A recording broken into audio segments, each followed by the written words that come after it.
Shabbat Shalom, Mishpacha. This is Rabbi Simon, and our Parsha today, the corrected version, is going to be the book of Deuteronomy, chapter 1, is our Parsha. But before we get into it, just a quick reminder, I am working on the calendar for the coming year, March 21st, which is the first day.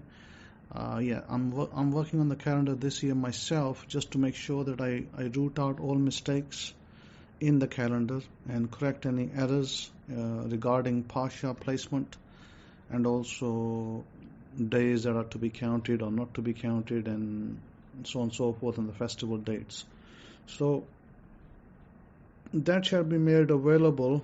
I'm going to work on it. Well, I'm working on it presently, and I will make that available probably, this is January, probably by next month, February, it should be released for those who want to have it. The Sabbath, priestly Sabbath at least. So the way I'm going to construct it this time is I'm going to keep the normal Sabbath readings on the Saturday and just mark the priestly Sabbath. So priestly Sabbath for 2023 to the end of the cycle was going to be the Sunday, but priestly Sabbath will change to Monday coming March 21st. So that will be one of the major changes you'll see. The other major change will be that the Parsha placements will now be totally on Saturdays, and I will just mark the priestly Sabbath separately, and the feast will remain on the Enoch calendar as they were before. So those will be adjusted. I noted that there was a few mistakes with the one thing I noticed, that there was a mistake on the day that was not to be counted, and it had been counted. And another mistake I noted, that there was Parshas were placed wrong. The dates were not entirely accurate. And then there was a couple of instances where there was an overlap of dates. So all those things will be fixed this time round, so that from 2024 onwards we will have a much more accurate version of the calendar. So that's the idea.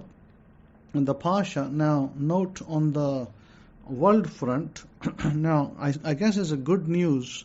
The good news for the European people and the Western people is this, that it's election year in the US, and it's also election years in some other countries. So this year, expect to receive or expect to get interest rate decreases, or cuts as they call it, interest rate cuts. That means, it should help you on your loans, home loans, mortgages, whatnot, credit card loans, things like that, car loans, all of that. So there will be increase coming, because we are starting to see somewhat of a recession in the US, a little bit of a recession. We are seeing a little bit of that recession in the UK, European side as well. So what they're going to do is, so that it doesn't bite too hard into the economy, they will be cutting interest rates. And plus, because of the war in Middle East, as you know, and also the Ukraine-Russia war, it's causing a lot of uncertainty and disruption, and people are worried about energy supply. First there was the energy supply issue from Russia through Ukraine, with that war going on. Now there's the energy supply issue with the oil, stroke gas. People are worried about prices, and I do expect prices of energy to go up in the next 2 to 3 months. But I also expect interest rates to start to come down this year, and we should be looking at a relative decrease in interest rates. So if your mortgages have gone up, which they have for many people, the loans should, as the interest rates pop down, the mortgages should decrease in terms of how much you're paying every month. So there's that. Now, the Middle East front, the war continues. The war, by the way, the simple reading of the war so far is this, that Israel has failed to deter the Hamas fighters from, doing their thing, and this war is technically lost by Israel, by the way. And it's interesting that all of us are seeing this war firsthand. We heard about 1967 and Yom Kippur, and to be honest, I don't read into that too much, because a lot of history is colored by how should I call it, falsifications. History is covered with falsifications, and what happens is that you raise one side versus the other only to make them look bigger, but what happens really on the ground is not what we see in the real life, or what happened in history is what we don't see in real life. So in other words, that's where we are now. There is a passage in the book of Jeremiah which is very relevant in this particular war, and it's in chapter 49 of Jeremiah, and I'd like to go there before I go anywhere else, just to remind you where things fit roughly. So in Jeremiah 49 verses, let's see, verses 20. Therefore hear what Yudhewahe has planned against Edom, what he has purposed against those who live in Teman. The young of the flock will be dragged away, their pastures will be appalled at their fate. At the sound of their fall, the earth will tremble, their cry will resound to the Red Sea. Look, an eagle will soar and swoop down, spreading his wings over Bozrah. In that day, the hearts of Edomites or Edom's warriors will be like the heart of a woman in labor. Now, the interesting question would be this. Let me see if I find the other passage here as well. The least of the so also we have in here. Let me pull it up in the. Give me a moment, please. Let me go to the book of Jeremiah here, also in the Hidden Truths as well. There was a passage I wanted to read out to you, which I don't see in the other Bibles. Let's see. Damascus is earth is moved at the noise of their fall against the inhabitants of. Yeah, here we go. Surely the least of the flock. Okay, in verse 20 it says, "Surely the least of the flock shall draw them out." That's a very, very important verse. I didn't footnote it in the beginning. I left it open for people to read into it. I doubt if many people even recognize that it was there. It's such a small and obscure reading, and it's easily missed when you are reading the scriptures. Very, very easily missed. You want it because in most of the Bibles they say the young of the flock, but it doesn't quite say that. It says in verse 20 in the Hidden Truths Hebraic Scrolls, it says, "Surely the least of the inhabitants of Teman," and then it says, "Surely the least of the flock."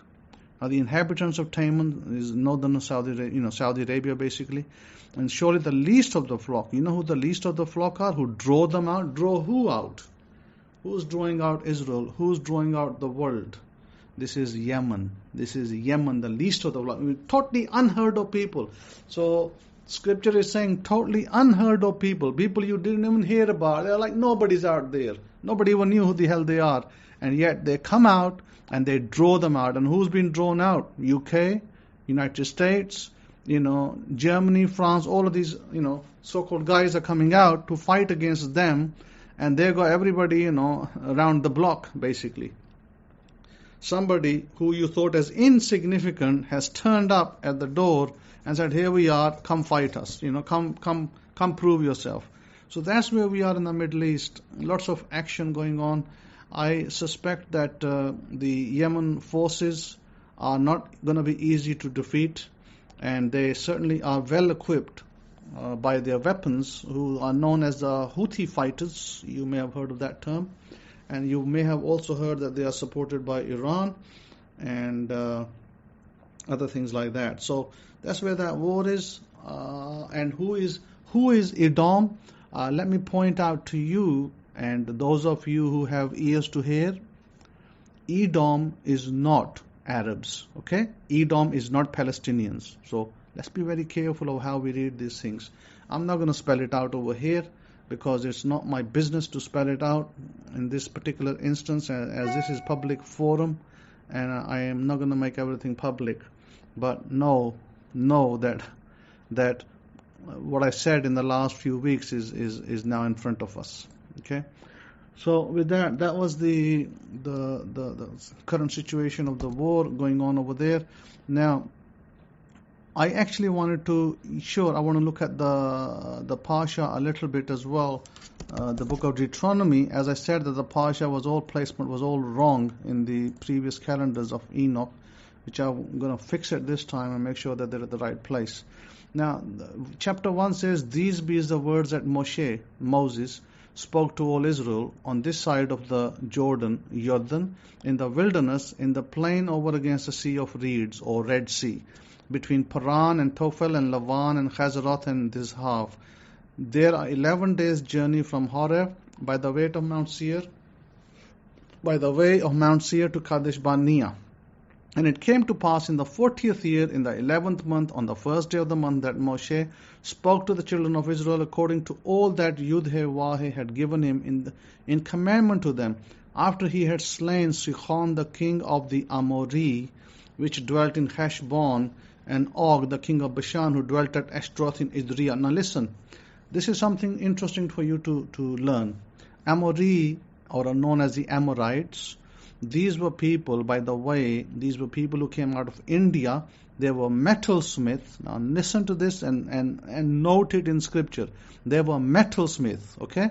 And Heshbon, it mentions Sihon, their king, who was defeated by Moses, by the children of Israel. And it also mentions a king of Bashan. Did you know that the king of Bashan had a huge bed made of extremely heavy metal? And guess who made it? Well, the Amorites, of course. Who else would make it?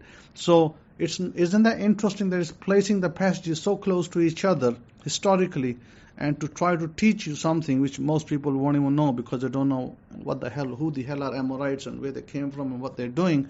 Well, that's what they did. And so there were special art crafts in metal, and they would make things like beds and chairs and whatnot. They were specialized in that.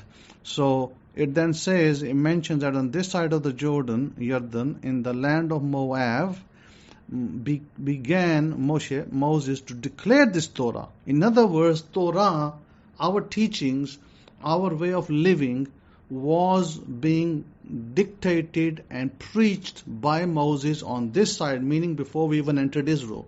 It was being taught to us. Then it says, Yahoshua, our power, spoke to us in Horeb, saying, "You have dwelt long enough in this mount," or in this mountain. "Turn and set on your journey and go to the mount of the Amori." So the Amorites, they had a whole city, an area where they all lived. "And to all the places near thereunto, in the plain, in the hills, and in the vale, and in the south, and by the seaside, to the land of the Canaani, and to Lebanon, to the great river, the river Pharat, the river Euphrates." Now, Lebanon right now, as you know, Israel's been firing drones, sending drones and firing missiles at Hamas and other people over there, and Hezbollah is there, and the war is now starting to get hotter from that end for Israel. And so it goes on to say, "Behold, I have set the land before you. Go in and possess the land which Yahoshua swore to your avot, Abraham, Yitzhak, and Jacob, to give them to their seed and after them. And I spoke to you at that time, saying, I am not able to sustain you by myself. Yahoshua, your power, has multiplied you, and behold, you are this day as the stars of Shemayim for multitude." And by the way, talking about Israel, as I said to you a couple of weeks ago, and as I've spoken about this in the past, that there will come a time that many Jews, and many Jews doesn't mean that the whole entire Israel, many Jews means that a portion of the Jewish people will leave Israel. They will leave Israel for safer shores abroad, means they might go back to America, France, or wherever they came from, because we are beginning to see that now, right now. That is what's happening right now. I have heard that there are many Jewish families who already left Israel, and some are already planning to leave because they have had enough over there. The lies, according to them, I'm not making this up. According to them, the lies of the government and the so-called, things that are going on, they have lost. Some of them have lost their loved ones, and they have said, no, sorry, we've had enough. We can't handle this anymore. We don't want to stay over here. So, this so-called dream. Remember, I always told you, I always warned you. In the last 25 years of my teachings, or 22 years of my teachings, I've always been warning you that do not go and stay in Israel. It is not the place to stay at this point. And I have been proven right time and time again. And right now, I've been proven right more than any other time that what the Hamas fighters did, they had put some kind of gas in the tunnels, and they had laid traps. So when the IDF forces, Israeli army, when they went in, they were, poisoned by that gas, and when they came out, they didn't even know it. And when they came out, they started to fall like flies. Then they realized that actually, they've been poisoned, and so, they're getting treated in hospitals, and it's a big shock. Israeli army, big shock for them. They're defeated. They were number one, defeated very badly, and number two, they are having to face post-traumatic disorder, PTSD type symptoms, and on top of that, some of the soldiers are refusing to go to battle. So all of that's happening. Now, I don't want to read any more than what I hear and what I see. That's what's going on now. You may ask the question: what about the 10 tribes? What about the 12 tribes and the return? Sure, we are waiting. 10 tribes, 12 tribes, we are waiting. We are still waiting for all the tribes to return. And so we wait. And we have no commandment.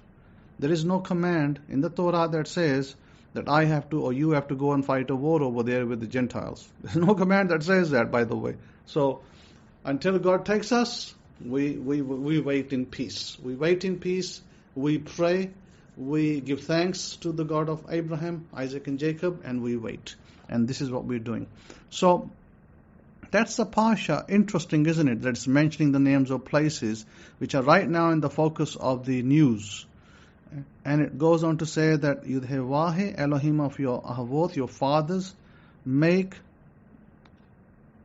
you 1,000 times so many more as you are, and increase you as he has promised you. How can I myself alone bear your pressure and your burden and your strife? Take your wise men and with understanding and known among your tribes, and I will make them rulers over you. And you answered me and said, this thing which you have spoken is good for us to do. So Moses was going through, what had happened in the past and how it had come about this period, and why he had set aside the chief of their tribes and their wise men as leaders, captains, as generals and leaders over them, and what it meant. And then within this Parsha, Moses also talks about how the Israelites had been rebelled, and how when he had sent out spies into the land, how 10 came back with a negative report and only 2 came back with a positive report, etc., etc. He goes through a little bit of the history, the backdrop, and tells and reminds the people what had happened, and how they came to this place where they are right now. And it talks about the battle that they had at chapter 3. It talks about the battle in the Vale of Bashan, and Og was one of the giants. How he had a huge bed, and he talks about how he came out against the people and to battle at Idriya. By the way, Idriya is a province of Saudi Arabia. It says that Yudhevahe said to me, fear him not, for I will give him and all his people and his land into your hand, and you shall do to him as you did to Shichon, king of the Amori, who dwelt at Heshbon. So he tells the people that the the Elohim gave the king Og, who was a strong king, strong in battle, mighty warrior, and is tall, and it mentions his bed in here as well. And it tells us that how God, through the children of Israel, basically demolished him, and also demolished the other king of Sihon, who was also part and parcel. They were all friends of each other, so they were destroyed. And it says King Og was the only king that remained of the giants. Now you may ask the question, where the hell these giants came from? And his bed is mentioned in verse 11 in chapter 3 of Deuteronomy, where it says his bed was 9 cubits. By the way, 9 cubits, round about by my workings, calculations I had, and the footnote, I made it 13.5 foot. And Og the giant was 13 foot tall. So make that what you want to with that. 13 foot tall guy, and he had a 13.5 foot long, bed. So that's where we are with this. And this guy was, stood up against Israel, and God brought him down, because God was with Israel. Right now, God is not with Israel in the nation of the Eretz Israel. God is not there. God is not with the nation of Israel, and you can see the state that the whole country is in. So, saying that, other than that, it goes on to detail other information, what's going on and what's not going on, and so there's lots of things, and it also Moses talks about the time that the children of Israel, they were in idolatry. They were worshipping some, not all of them, but some men from the children of Israel were following Baal. They were following Baal Peor, this particular deity that was near the sea, and they were engaging in their temples were engaging in seduction and all sorts of other things that are going on.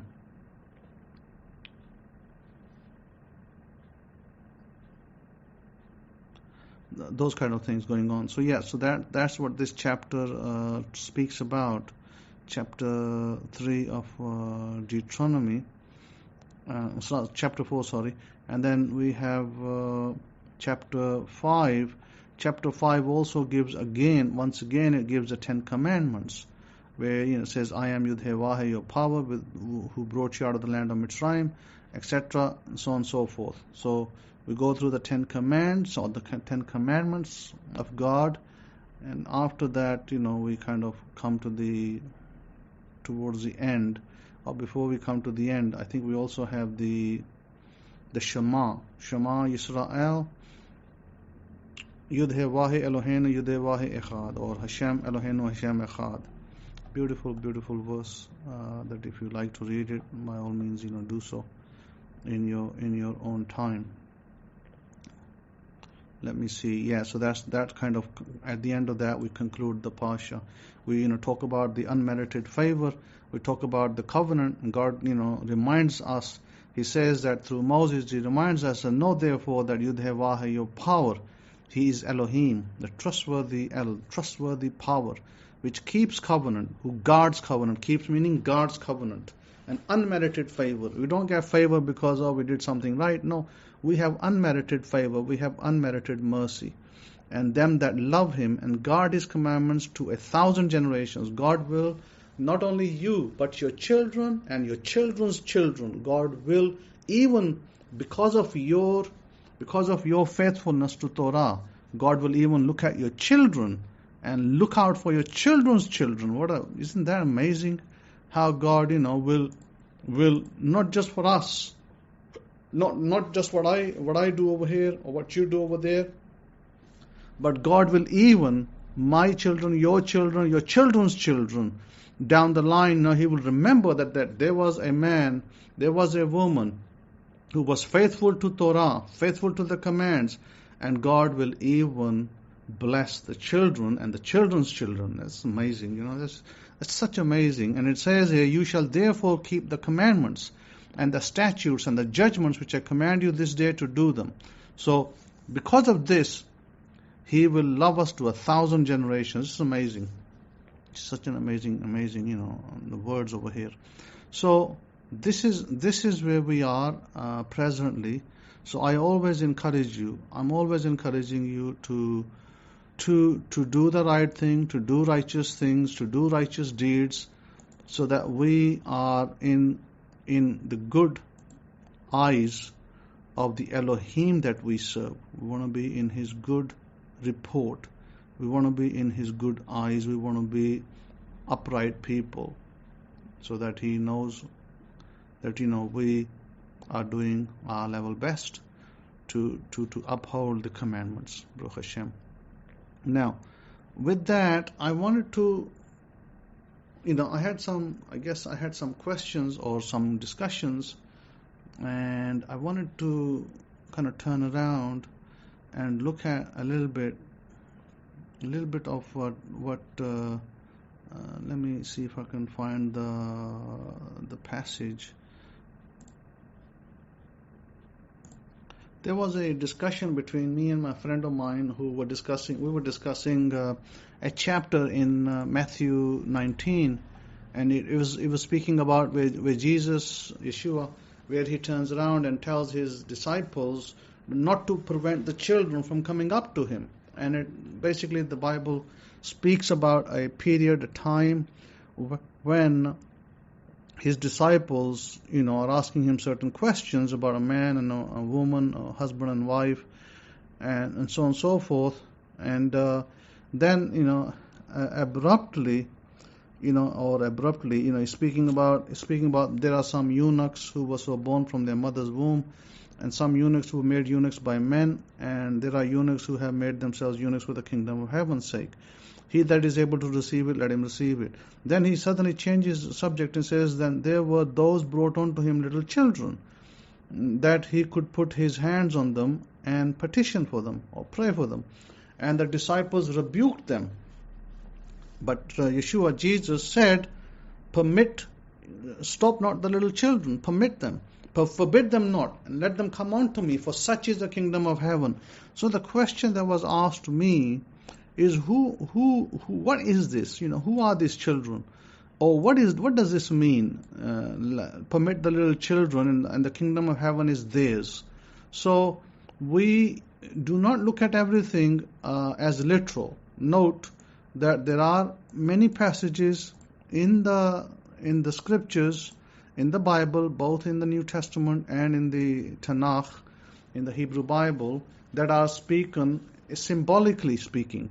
So there are many interpretations to these particular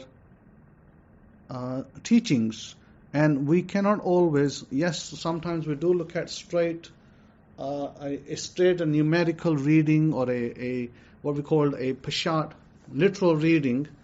But there are times where we do a drasha, where we do a symbolic, a shadow reading, and in this case, this is a shadow. This is a drasha, where Yeshua, Jesus, is speaking and is talking to His disciples and saying, don't stop the little children. So, what does it mean? I mean, different Bibles, they say different things, and it depends, which Bible you're reading. Which Bible you're reading will then have, the reading according to that Bible's translation. So, coming up to the KJV, let me pull it up. KJV. Let's see.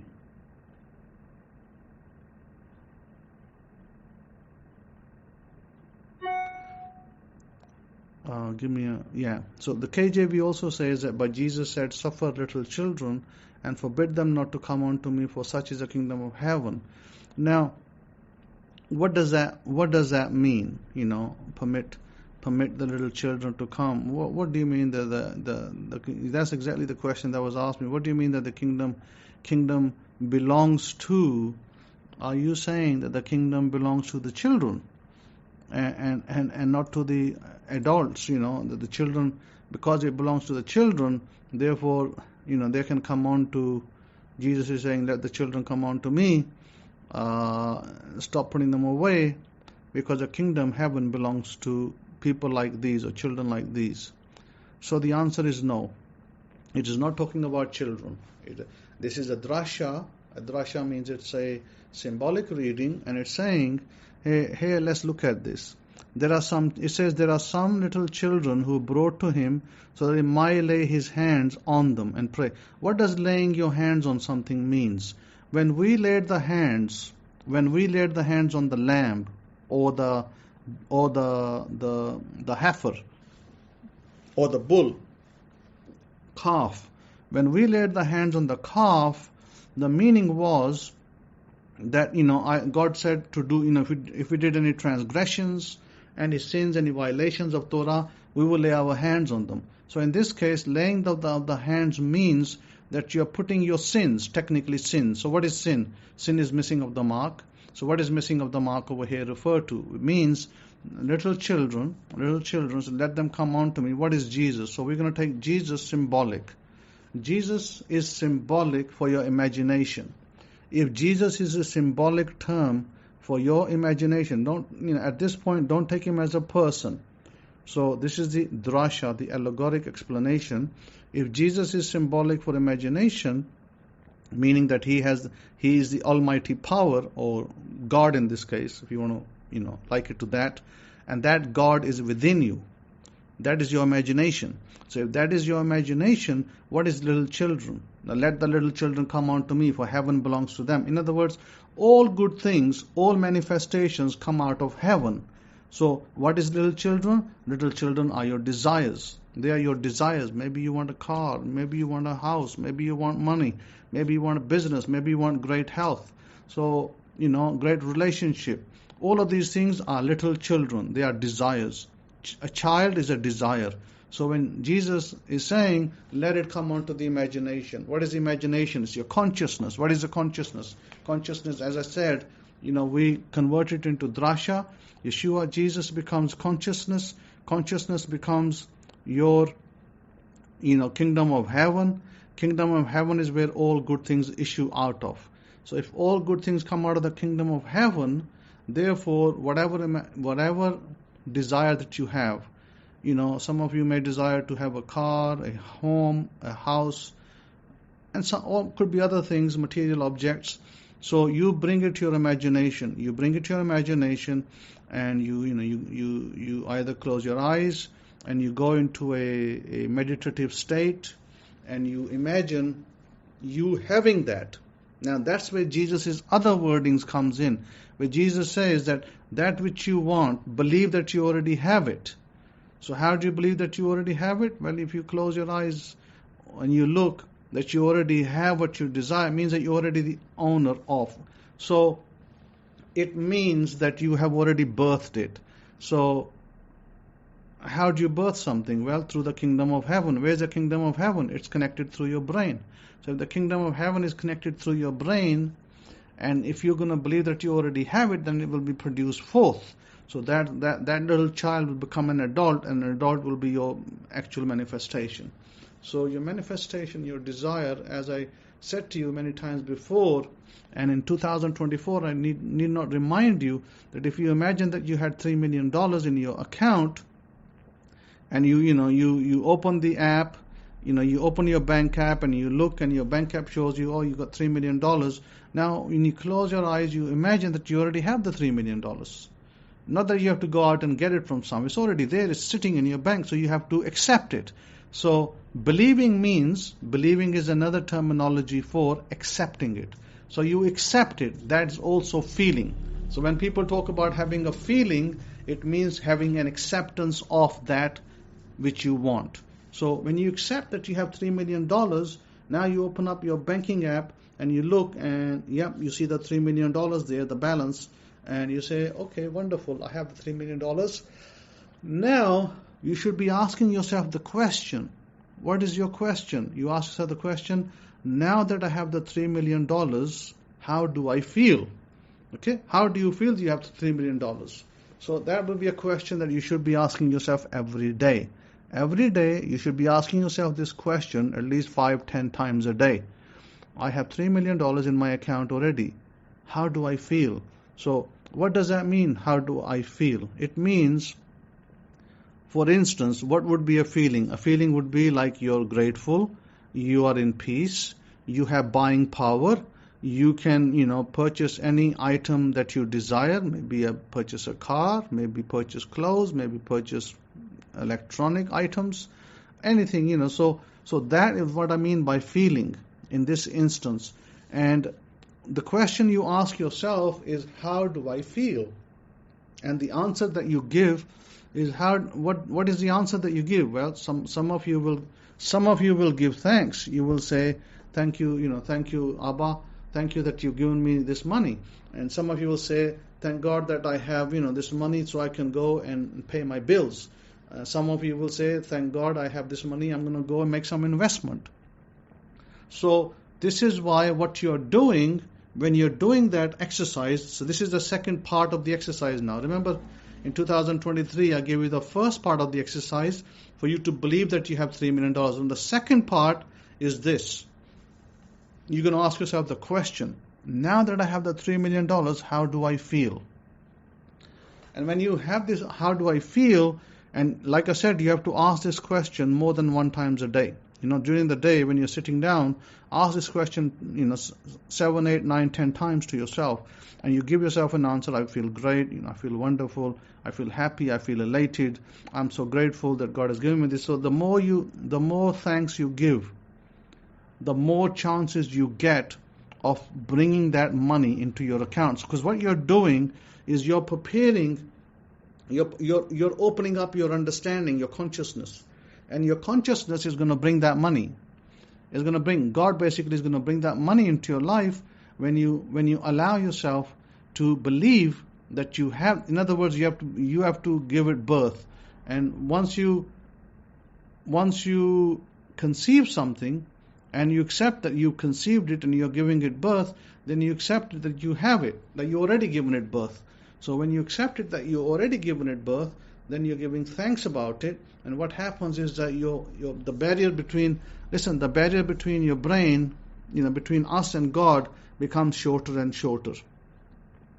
If all you did is that you worried all day long, let's say in your past self, your previous self, your old self, in your old self, what you did, you were, you had some bill come in, or you were worried about paying bills, and you worried about, the money that you have, and you might worry about, I don't have enough money, so you worried about lack. Like you had a lack mentality, lack negative attitude, that, I got all these bills coming, gas, electric, blah, blah, blah, water, and, garbage bill, and how am I going to pay? So, you had a lack issue. So that lack issue created more lack. But this time, you're saying that you already have the money to pay. You already have them, so you're giving thanks. So when you give thanks, scientifically what they found out, this is what science found, that when we are giving gratitude, and we are grateful, even though we technically don't have that, but we believe we have it, even though technically it may not be there, but it increases the chances of you getting that. Because what happens is that your neurons in your brain get rewired. They get rewired because it's all energy. We are energy. And so energy pulls energy. And money is energy. Relationships are energy. Cars, houses, everything is energy. So what happens, you are pulling that energy into yourself. And by doing the gratitude, by being grateful, by being happy about it, you're pulling it towards yourself, and it's going to materialize. It's going to materialize like it or not. But it's going to materialize in a good way. So what are you? Your mind, your two parts of your mind, conscious, subconscious. Your two parts of your mind. Your subconscious doesn't care about your color. Your subconscious does not care about your age. Your subconscious does not care about your ethnicity. Your subconscious doesn't even care about your religious beliefs. It will work on what you show it, what you tell it, what you agree with it. So, in other words, the whole idea of our belief system, of our a way of Torah, is to direct ourselves to the best possible means, to the best possible results that we produce for ourselves through the right positive state of mind. I won't even say thinking, I say state of mind. You've got to be always in a positive state of mind. If you're in a positive state of mind, you will always acquire the things that you want, because you're opening up the opportunities. Because remember, subconscious is a printer. Subconscious is a printer. Keep telling yourself that. My subconscious is a printer. My subconscious is a printer. My subconscious will only print what I tell it. So like I gave you an example a couple of weeks back. I said, today you're going to say, I only see red cars. And if you say you're only going to see red cars, then your subconscious is a printer, is going to bring red cars into your environment. You're only going to start seeing red cars. Or you might say that I'm going to see a palm tree. I'm going to see a palm tree today. And then your subconscious will work its magic, and it will bring you a palm tree somewhere along your travels.